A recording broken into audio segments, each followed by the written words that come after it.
This video is for ITEC 7430 Digital Tools for Learning Assessment Tools. Today, I will be discussing two assessment tools, Edpuzzle and Nearpod, and how you can use them within your classroom. Edpuzzle is a great resource to use in your classroom for blended learning because it has video content where the teacher can utilize YouTube or teacher-created videos for various learning content.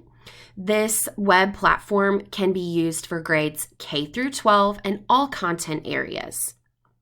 Another fun feature is the comprehension checks. Teachers can embed comprehension checks within the learning videos to ensure mastery of content.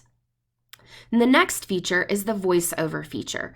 Educators can use the voiceover feature to add notes and content to PowerPoint videos or YouTube videos.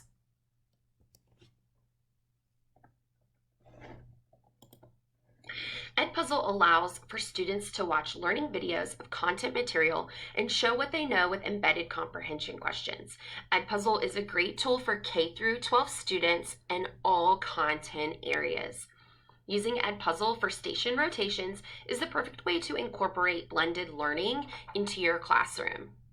Once you log into Edpuzzle, you come to this homepage where you can add your own videos or you can search for learning videos.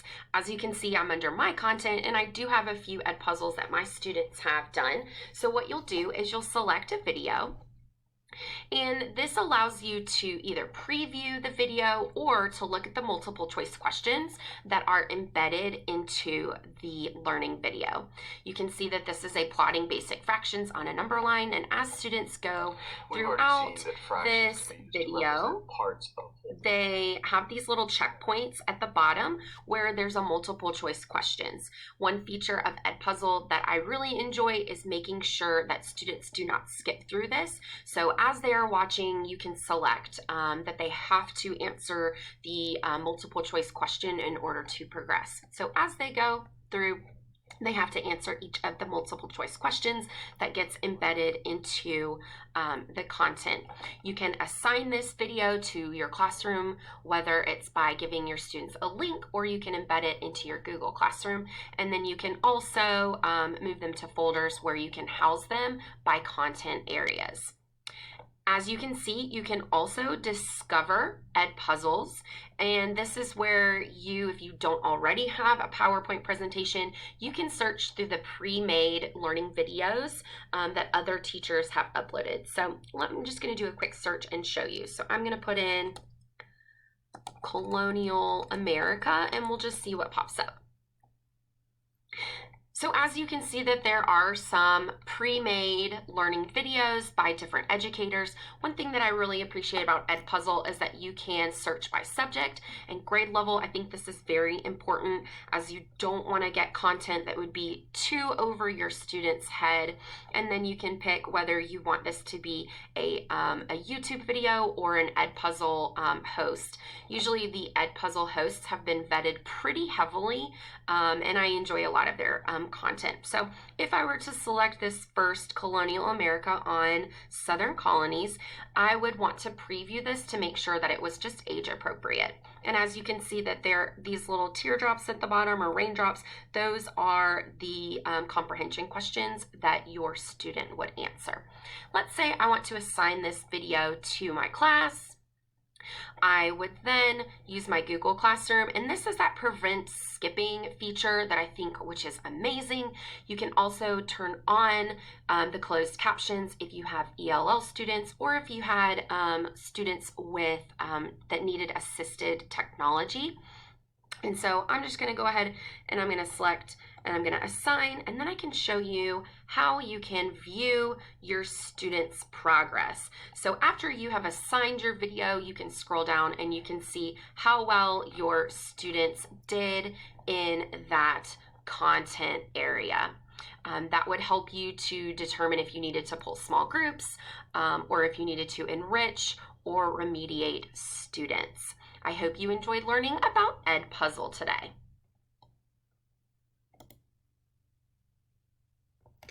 After evaluating Edpuzzle, I determined that Edpuzzle was an effective resource to use with my students. I felt that it was a strong usability, an average curriculum connection. I feel like depending on your search, you would need to vet that a little bit.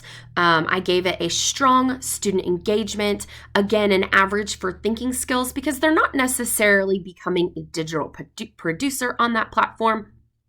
In my comments and feedback, I said that teachers would need to carefully vet pre-selected videos to ensure that content aligns to your AKSN standards. Some videos are not age appropriate, so again, utilizing the search tool is going to be key in using Edpuzzle with your students.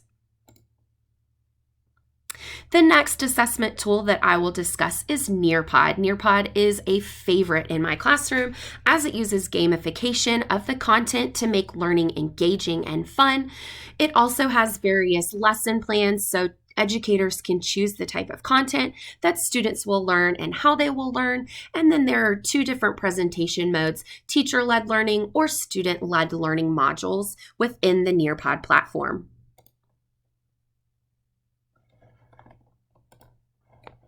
Nearpod is an assessment tool for grades K through 12 for all content areas.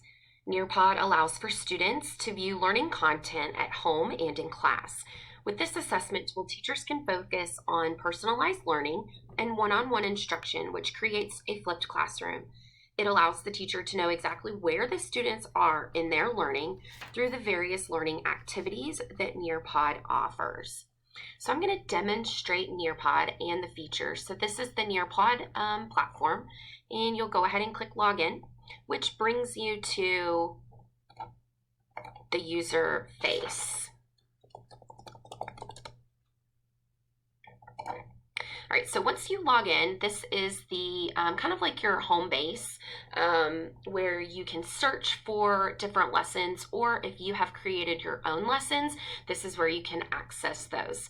One cool feature about the learning content is there's 2 participation modes. You can do live participation where the teacher is leading the students through the lesson, or you can do a student paced, which the students are working on their own, which would allow for small groups or center activities.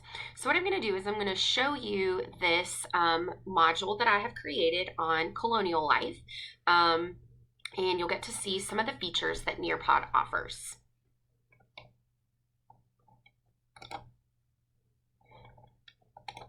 All right, so you can see that Nearpod usually comes up with a title screen, and one thing that I like is that it has the essential questions. If you use the pre-selected learning content that Nearpod offers, or you could design this on your own. So students navigate through the Nearpod, and there are different activities that can be used for the teacher to know exactly where the student is in their learning. So there's polls that the teacher can use, and there's various activities that can be embedded within the Nearpod. There is the share board like this one, which is a communication where the students are typing their thinking, and it's a little bit more collaborative. Then there's where you can embed different articles where students are doing their learning. And again, there's share boards where the students can share their thinking, and that's where the teacher can assess how the students are doing in their learning of the content. This page is where you can add different web pages. You can embed different web pages into the Nearpod slides. So I think that's a really cool feature that the teachers can utilize.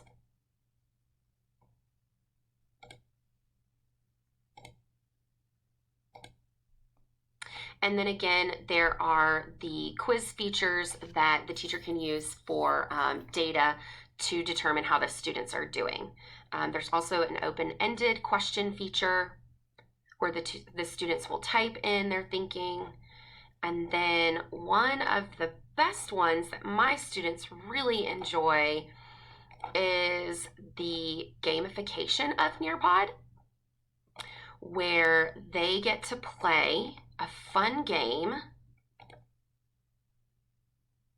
There's also draw features where they get to use the tools at the bottom to show their learning.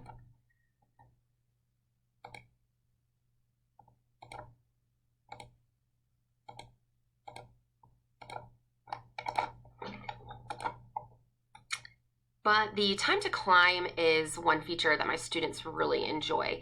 It's that gamification where they're playing a game, and as they play, they get to climb and play this game that gets embedded in Nearpod. You can also search through different Nearpods that have already been created by other educators, and you can search by topic or standard. So let's see, I'm going to search multiplication.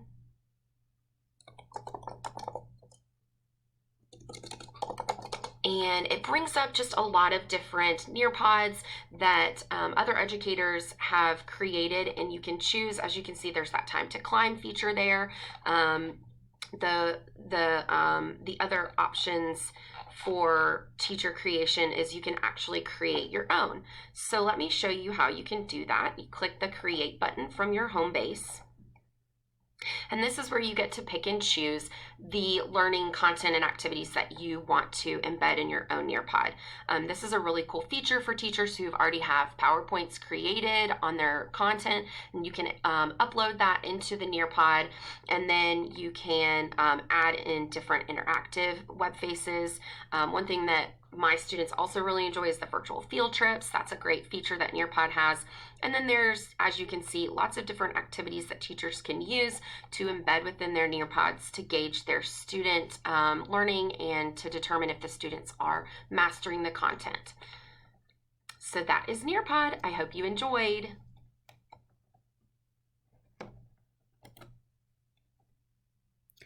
As you can see, based on the Nearpod evaluation rubric, Nearpod was rated as very effective. I did give Nearpod an average usability because sometimes students do need support with the tools, specifically with the drawing tools and typing and things like that. But overall, I felt it was a very strong curriculum connection tool. The students are highly engaged, and students are using the higher order thinking skills with various activities that can be embedded in Nearpod. Under comments and feedback, I said that this tool allows for teachers to search pre-made assignments or upload their own PowerPoints from Google Slides or PowerPoint. Nearpod allows for videos, virtual reality, and many other features to keep students engaged in their learning. And again, overall, this is a very effective tool for assessments and for blended learning. I hope you enjoyed learning about Nearpod and Edpuzzle and the different ways that you can incorporate both of these platforms into your own classroom. Thank you.